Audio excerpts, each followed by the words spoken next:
Hello, everyone. How's it going? My name's Andrew, and it's great to be back here with you for another edition of Simplified Speech. Simplified Speech is the Culips series, which features clear, natural, and easy to understand English conversations between native speakers. Today, in this episode, I'll be joined by my co-host Indiana in just a moment, and we're going to talk about a bit of a difficult topic today, to be honest with you guys. I think this is kind of pushing the boundaries of simplified speech. We're getting into a little bit of a tricky topic, but don't worry, we're going to do our best to explain this topic as we go through it along the way. And of course, there will be a helpful study guide available for this episode as well. And our topic for today is about an operation that Indiana had recently. Now, as a runner, this is one of my worst nightmares. Indiana is also a runner, and she recently, over the last year or so, was injured while running. Well, actually, it wasn't a running injury per se, but it started and she noticed it because of running. And so this injury was something that was very, very painful to her and could only be fixed by having surgery. So she's going to join us here in a minute, and she's going to tell us about the whole story, about how she was injured, about her surgery and going to the hospital, about the recovery and rehabilitation process post-surgery. And also she's going to tell us a little bit about the healthcare system and the medical insurance system in the USA.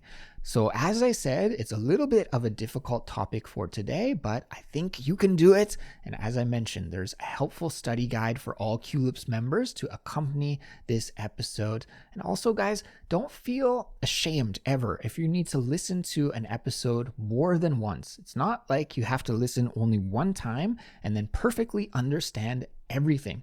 Nobody can do this when they're learning a language. In fact, repetition is extremely helpful when we're learning English and building our English fluency. So absolutely no worries if you have to listen to this episode more than once or several times or 100 times. It's okay, and it will all help you in the end. A few announcements before we get started here for you.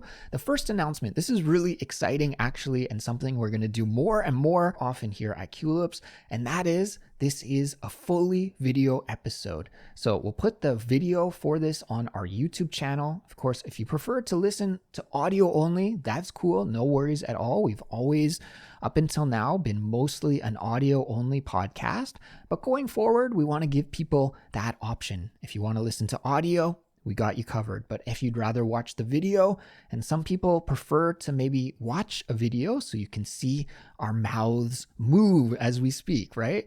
Visual clues like that are an important part of learning how to say words in English and English pronunciation. So if that's your goal, or if you just want to see what we look like and how we move our bodies and our gestures and all of those visual cues that come with speaking English, then you can check out the fully video version of this episode that we'll put on our YouTube channel, and I'll link it in the description for this episode as well, so you can easily find that. So yeah, exciting news. I think video episodes, we're going to try and do more and more of these at Culips going forward as well. And this is the very first simplified speech episode that's video only. So that's the first announcement that I have for you.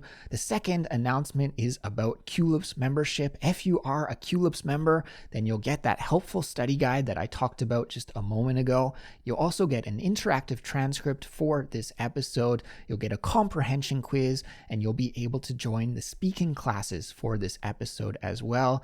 Each week we have 3 speaking classes for Culips members, and it's a great opportunity for you to meet with other members of the Culips community and to practice your English speaking. It's really, really fun. If you haven't tried it yet and you are a Culips member, I'd really invite you to join us for one of these speaking classes. They're a lot of fun and super, super helpful for improving your English fluency as well. So you'll also get, as a Culips member, ad-free audio, our member-only series, the fluency files, and so much more. There are tons of resources and tools that we've created to help you hit the next level with your English fluency. So sign up and become a member today for a really affordable price, and you can get that study guide, you can join our speaking classes, and more.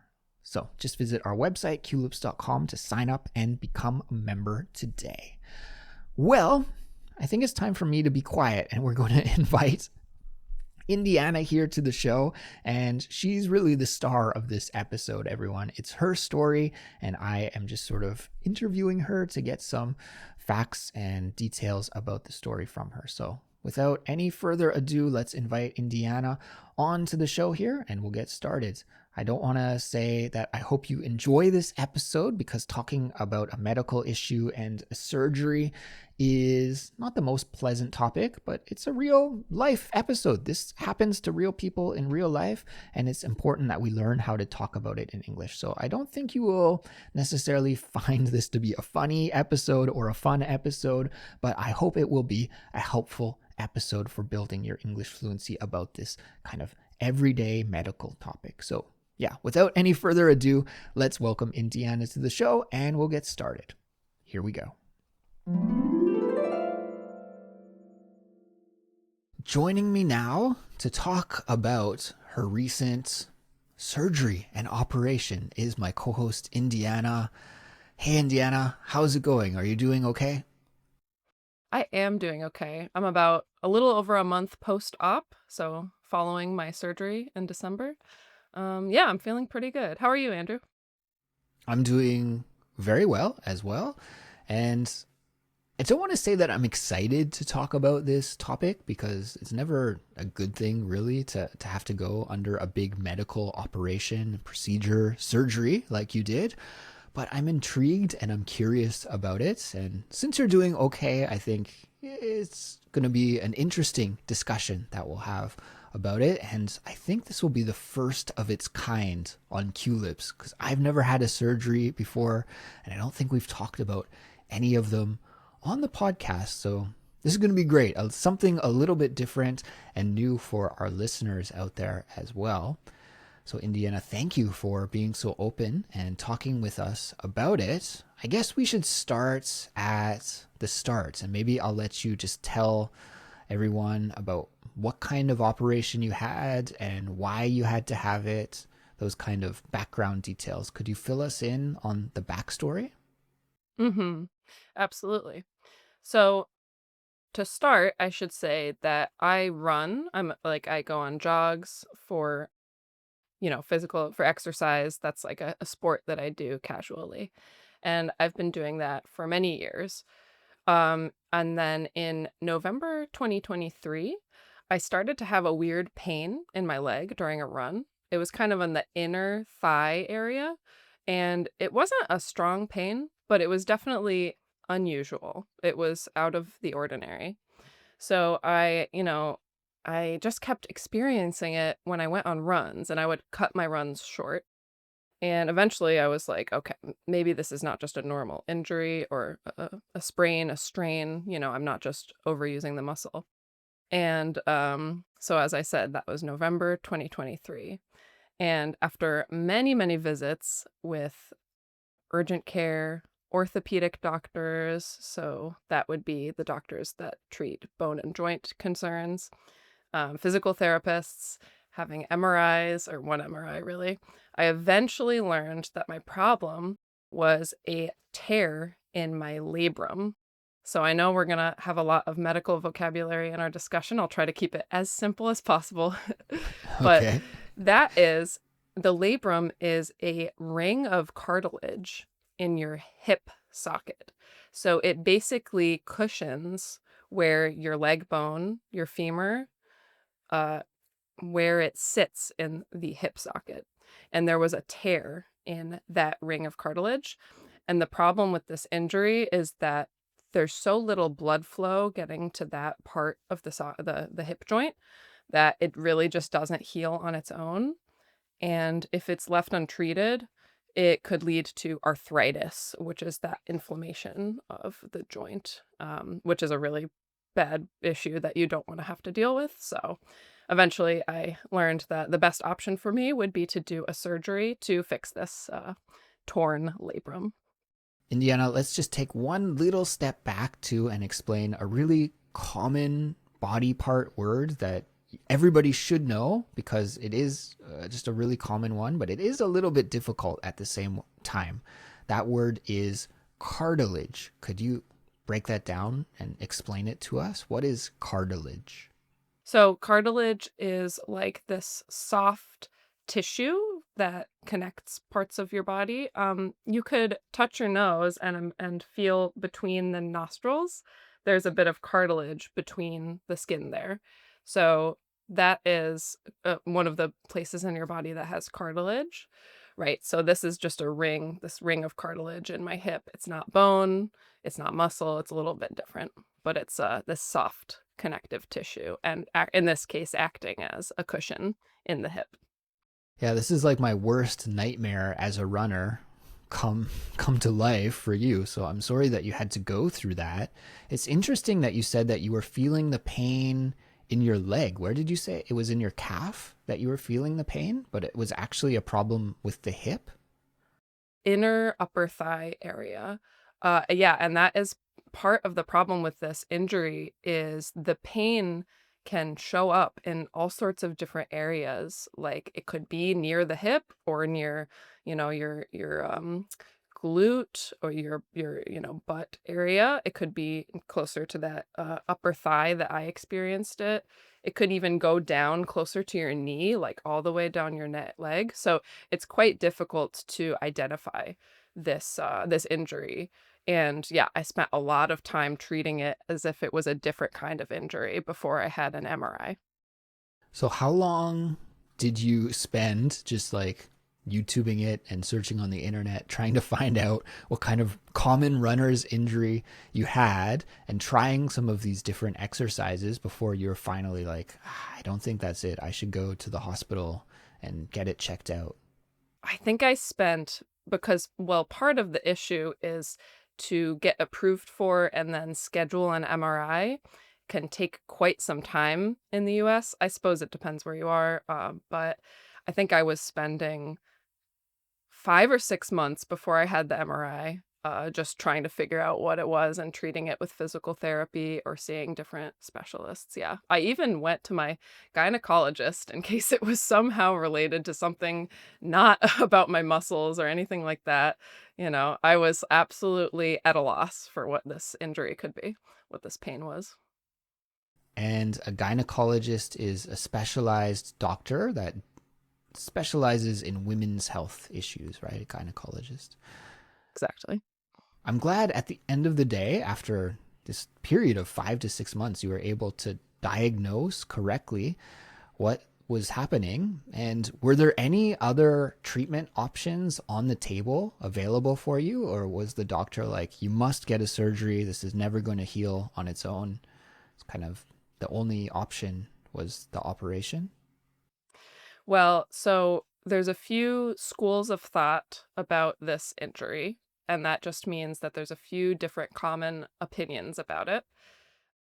I went to a surgeon, and in his opinion, the best thing to do if I didn't want to get arthritis when I'm 40 or 50 was treat this with surgery.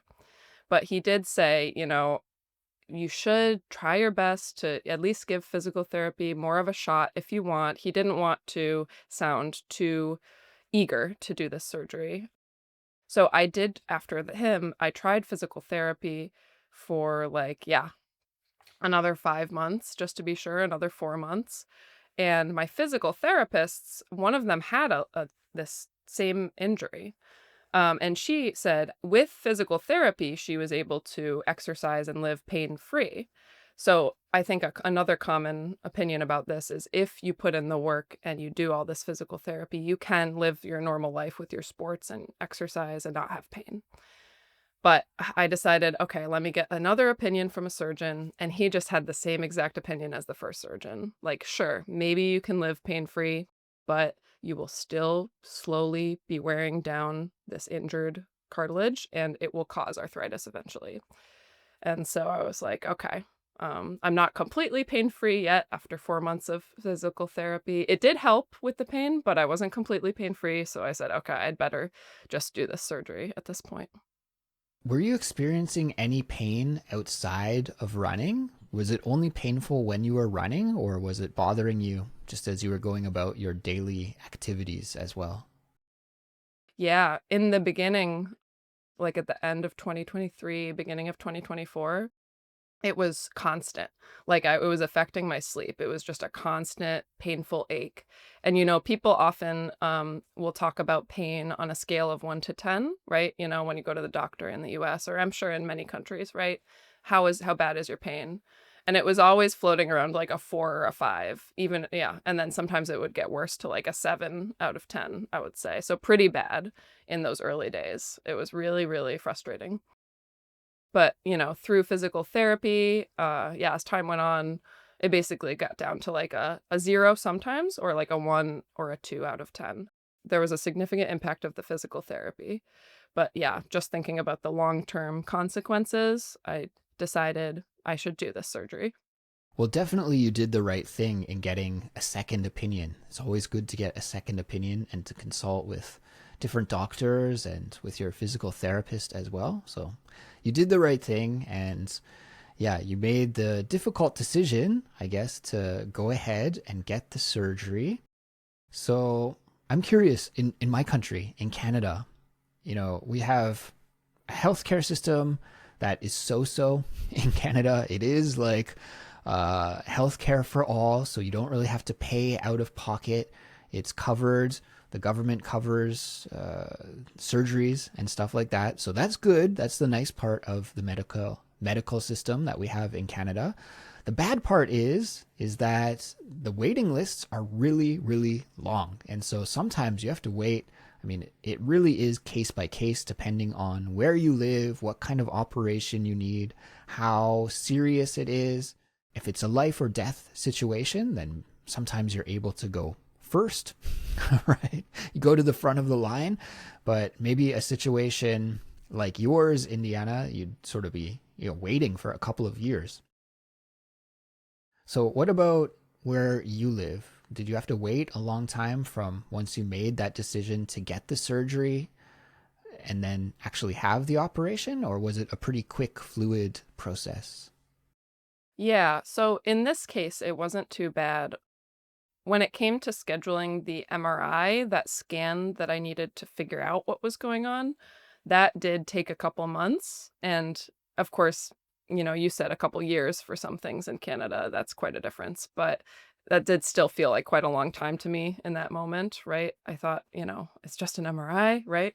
But the surgery itself, I could have scheduled about a month out, but I ended up scheduling it a few months away from that time when I got that second opinion, because my husband has a guaranteed week off at the end of the year, and I knew that after the surgery, I would definitely need a lot of help around the house, and I didn't want him to have to take an extra week off there. So, yeah, I just kind of aligned it with like a good time at the end of the year to, not be working and things like that.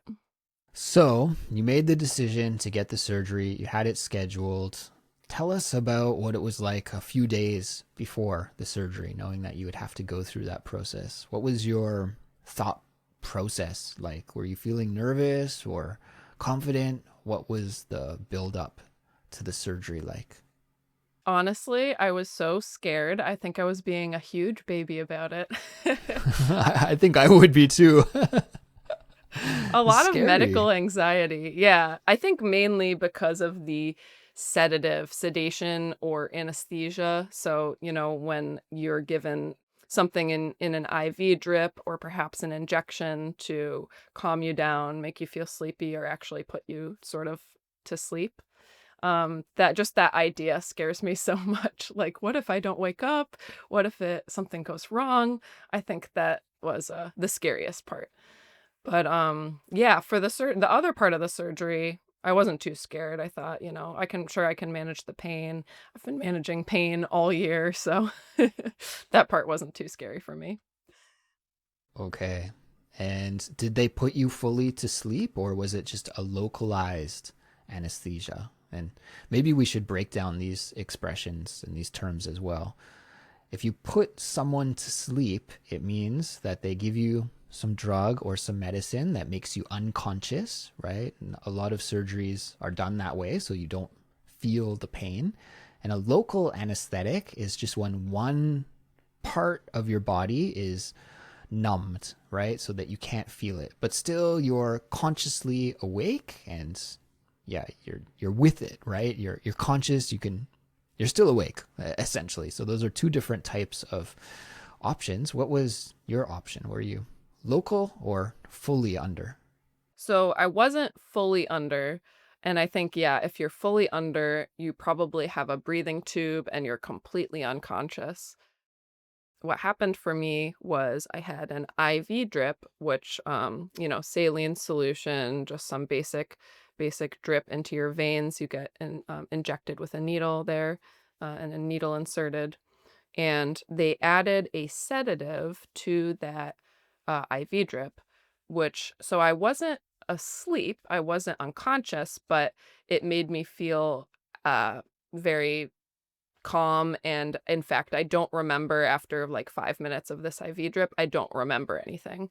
So it basically made me quite loopy and calm and out of sorts. I suppose I was talking to the medical staff, but I don't remember a word of my conversation, which is great for me because then they injected my spine with another local, like you said, local anesthetic. And just the thought of that freaks me out so much. I really don't want a needle in my spine. So I'm very thankful that I don't remember that part. Yeah, A little bit scary, but you made it through, right? And the operation was successful in the end, I assume. it was. And in fact, now a little bit more medical vocabulary here. So the reason that I had the labral tear, this tear in the cartilage in my hip, was that I had a deformity of the top of my femur. So that's the bone in your thigh, your upper leg. And so this is a little bit gross, but as part of the surgery. So because of that deformity, it doesn't the bone doesn't sit properly in the hip, and so that wear and tear, it caused that break in the labrum. The surgeon had to shave down the bone to make it the normal size. Horrible to think about, but that was part of the surgery ultimately. So in addition to stitching up that labrum, I had my bone shaved down. So your bone was too big then, I guess. Exactly. That was the deformity. Oh, interesting. Mhm. Okay. Was it just like that on one side, or do you think it's maybe like that on the other side as well? That's the bad news as well. So if it's like that on one side, it is gonna be like that on the other side. So it is possible that later in life, this same injury is gonna happen to me, and I will have to do this surgery on the other side, which is really depressing. But I've done it once, so I know what it's like. It'll be less scary, and hopefully it doesn't happen soon. Yeah, but if I continue to run, which I would like to, yeah, I guess I just need to really work on my form and try to strengthen some muscles to minimize the impact on that joint, but I might just injure the other side in the same way. So that's a shame. That is a shame indeed. Okay, so you had the surgery. Tell us about the like that 1 week after. You said your husband was off work for that week, so that's great. He could take care of you and be your personal nurse, I guess, taking care of you Pretty for that much. week. Was it pretty painful afterwards? Like, how did you deal with pain management in the immediate week after? It was definitely painful, but it wasn't too bad. I was prescribed several different kinds of painkillers. So there's the anti-inflammatories. In the States, you know these as ibuprofen or Aleve, naproxen sodium. So, just throwing these words out there because, yeah, you'll often see those on the shelf. And I also was prescribed an opioid. So that is a type of drug that mimics opiates. So it has a very relaxing effect, and you have to be extremely careful with those because if they're misused, they can be quite addictive. But both of those really helped with my pain, and yeah, I only took the opioid for about a week. Yeah, and it really was not too bad with those medications the first week. the pain was totally manageable. Okay, that's good. And I imagine you were pretty much bedridden. Like, I couldn't imagine you were up and walking around. Did you have a wheelchair or some crutches, or were you just lying down? What was that like?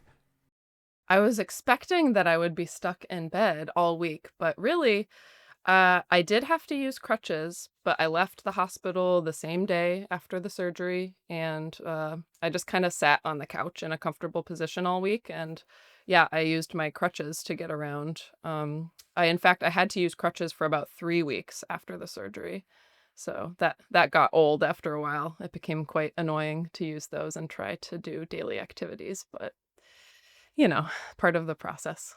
Did you binge watch anything while you were just hanging out on the couch for the first little while? Oh boy, yeah. I watched so many movies, and I was actually also playing a lot of video games. I was playing a game called Ghost of Tsushima, and so that's like a cool game about a samurai. And then I started Black Myth Wukong, which is about some Chinese mythology. I wonder if some of our listeners are familiar with these games or not. Both of them are great. Yeah, wonderful games. So I was gaming while I was recovering. Well, that sounds okay. The gaming sounds okay. What about going forwards in the rehabilitation process? You said you would like to run again sometime in the future. So I imagine that it's going to take a little bit of time before you're able to do that. Are you going to physical therapy, or are you supposed to do some special exercises or anything to make sure that your leg is as good as new again? Yes. So I've started physical therapy. I did a few weeks in a pool doing exercises and range of motion activities in the pool, and now I've moved on to land. Yeah, so there's just a lot of stretching and strengthening that's required to. Of course, there was some muscle loss during the surgery and the recovery. I was sitting on my butt all day on the couch.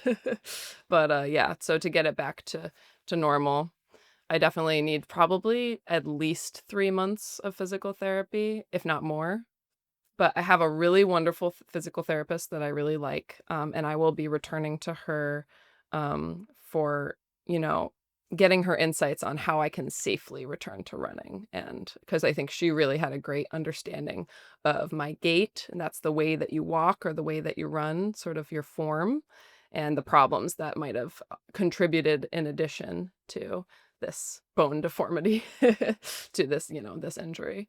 So I look forward to, being examined by her and working on some strategies to run perfectly. I'm not sure, Andrew, how much you pay attention to form, but yeah, this has been such an educational thing for me. I was doing things wrong that I did not realize were so wrong. So, yeah. I'm sure I'm doing things the wrong way as well. I had a little bit of tendonitis recently in my ankle, and Oh, thankfully it's gone away, but it was bothering me for like 4 or 5 months.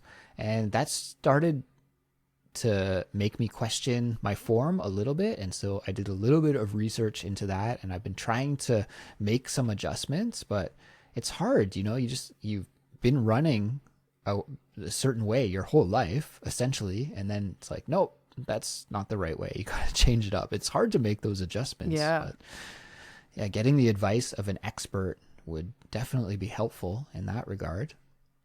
Indiana, I'm curious about if you thought about maybe switching sports. Probably you hear this comment all the time, because I know as a runner too, non-runners, they always tell you like, you should probably not run in the future. You're going to get arthritis, or you're going to have knee pain or back pain or something like this. And I hear comments all the time from my non-running friends who just don't get it. But as a runner, I totally get it. And if I were in your situation, I would be pretty heartbroken, I think, that I'd have to give up running for such a long time. Now, if I were you, I probably would be exactly the same. I'd be like, I'm going to do the work, I'm going to do the exercises, the rehabilitation, so I can start running again. But I have to ask, because probably a lot of listeners are curious, have you ever thought about just being like, okay, running's done, I'm just going to swim from now on, and I won't have to worry about injuring myself or anything like that. Have you thought about switching sports? Yeah, so the second, surgeon that he actually did my surgery, he was saying, runners don't like to hear this, but with this kind of injury and, it's the same on the other side if you have this bone deformity, it's probably gonna happen again, and you really shouldn't run." And he was like, "I know that you're probably not gonna take my advice. You're probably just gonna run, but if you can not make it your main sport, and it could maybe be what you do a quarter of the time, 25% of the time, 20% of the time, then that would be good." And it's still very hard to, like, wrap my head around that reality. So I don't know what I'm gonna do yet. I definitely want to run because it was truly like my mental health release. It like helped me de-stress. I slept better when I was running, and like no other sport is as easy to get into. I find like I can just do some stretches and get out my door with running, whereas swimming, I have to drive to the pool. I have to shower multiple times from the chlorine. Maybe I'll get into biking, but even that is, there's a little bit of that barrier to entry. It's a little hard to get started. You have to find a trail. You try not to get run over by a car. So the answer is I don't know, but I really do want to run. So I'll probably, continue to at least do it sometimes. Yeah. Although I've heard this is how triathletes are born. And if you're a triathlete, it means that you participate in a triathlon, which is swimming, running, and cycling.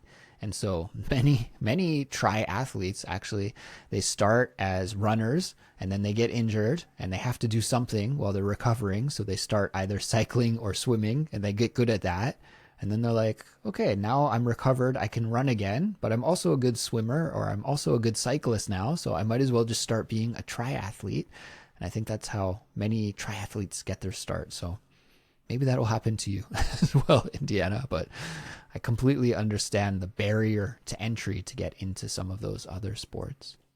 Now, quickly here before we wrap things up, I would like just to ask you a little bit about the healthcare system in the United States, because I know it's really different state by state by state. And also, we hear so much about this on the news. Of course, America is always on the news, and even people who are not American, like me, we know a lot and hear a lot about the American healthcare system. So, since you just had this really close up insider's perspective on this, maybe you could tell us a little bit of information about what it was like to navigate that situation. Yeah, definitely.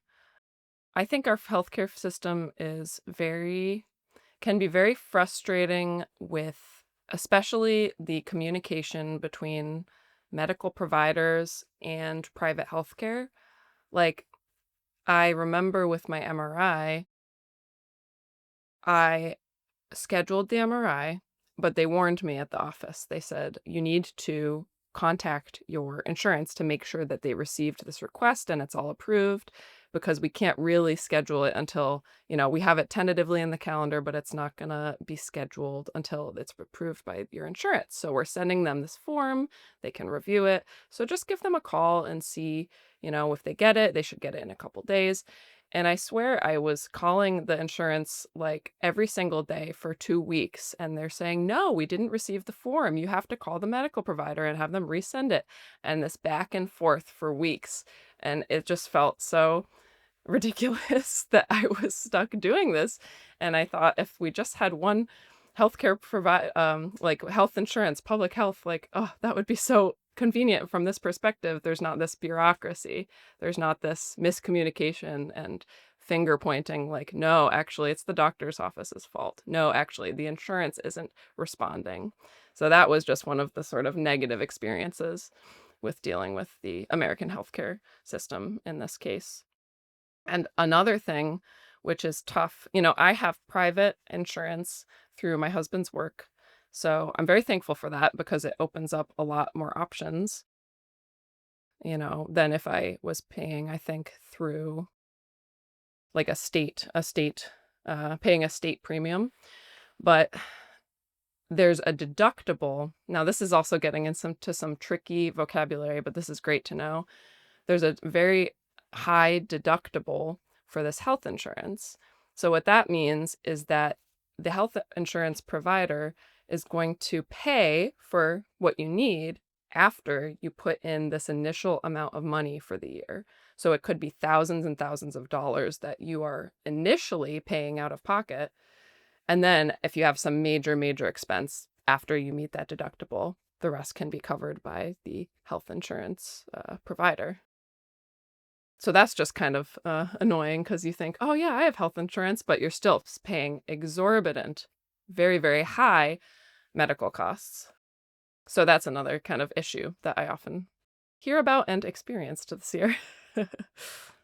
Could you give us a ballpark, just because I know healthcare is so expensive in the USA? If you did have to pay out of pocket, if you didn't have insurance, how much approximately would the surgery have cost you? Did your hospital give you an invoice for the surgery, or maybe they just send that right to the insurance companies? I don't know. Do you have a ballpark about how much that would cost? I do think I received like the breakdown, the information. This is what was covered. This is what you're paying out of pocket. And by the way, even after I met my deductible, I was paying a lot out of pocket. So I don't know, it's ridiculous, but I don't know. It could have been maybe close to $8,000 or $10,000 altogether. But yeah, don't quote me on that, but something a little close to that. Yeah. Because I would need to review my breakdown of expenses, but yeah. Very expensive, but actually a little bit less than I was expecting. So maybe it's not as bad as I thought it was. Sometimes you just see the extreme cases on social media when people post their hospital bills, and I'm always shocked at how expensive it is. But yeah, well, at the end of the day, you got the surgery, you're on the road to recovery, and you have this story to share with everybody about how you were brave and you were a badass and got the surgery done. So thank you for sharing that with us today. Yeah, thanks for having me on to discuss it. It's therapeutic to talk about my experience. That's good. All right. Thank you, Indiana. Thanks, Andrew. Okay, everyone, that brings us to the end of this episode. Thank you for listening all the way to the end.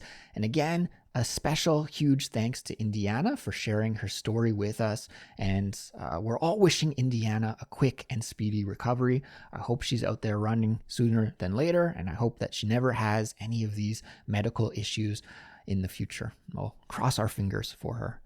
Don't forget that there's an interactive transcript and helpful study guide available for this episode for all Culips members. And also don't forget that we have a Discord community where you can chat about this episode with other Culips listeners from around the world, just like yourself. And Indiana is also on our Culips Discord server as well, so that if you had a question for her, if you wanted to ask her a question or leave her a comment, maybe you could say, Indiana, feel better soon, speedy recovery, something like that. If you want to leave a message for her, then our Discord server is the place to do that as well.